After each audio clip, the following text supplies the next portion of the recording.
KTVU's Tom Vakar here now with why those out-of-control gas prices in Southern California are now threatening us here in the Bay Area. Tom?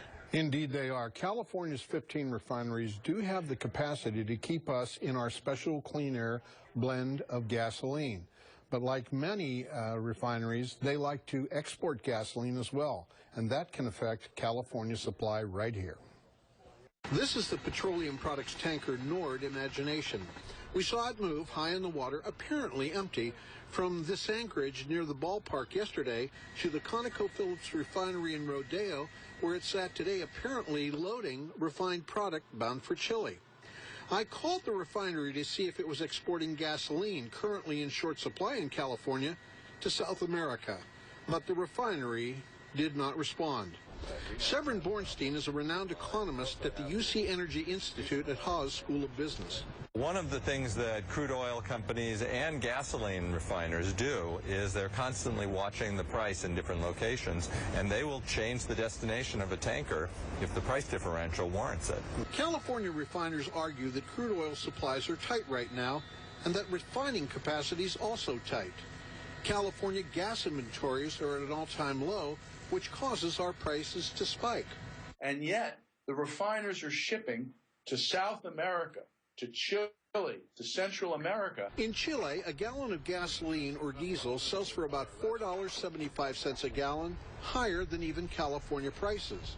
Presumably, those exports reduce further what's available for California consumers here, driving our prices even higher. This is one more tactic the oil refiners are using in order to artificially drive up price and drive up their profits. We have a greater price spike right now than we have seen in many, many years in California. So we really an unprecedented price spike, and I think it really does call for more investigation. Back to the 13 million gallon Nord Imagination, moored at ConocoPhillips, soon to set sail for Chile. What we're seeing is fuel being dumped out of a market that needs it and prices staying artificially high. The oil industry says nothing illegal is going on here. This is simply how a fuel market operates, Frank. So, Tom, what happens here? As you mentioned, you've got the oil industry saying they're not doing anything wrong. Yet, on the other hand, a consumer group is saying just the opposite, that the oil industry is artificially increasing prices. Do you think prices are going to keep going even higher?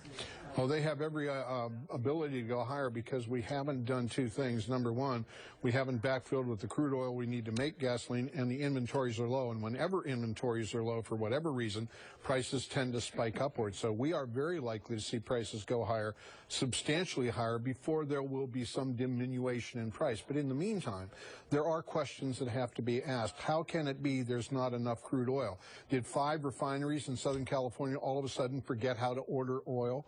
There are all of these other questions that have to be answered, and when the bottom line of it is that the refineries are making a lot more money, way more than they perhaps ought to be making, then there will be an investigation, and it will find out what's going on. I imagine we're going to have a lot of follow-ups here.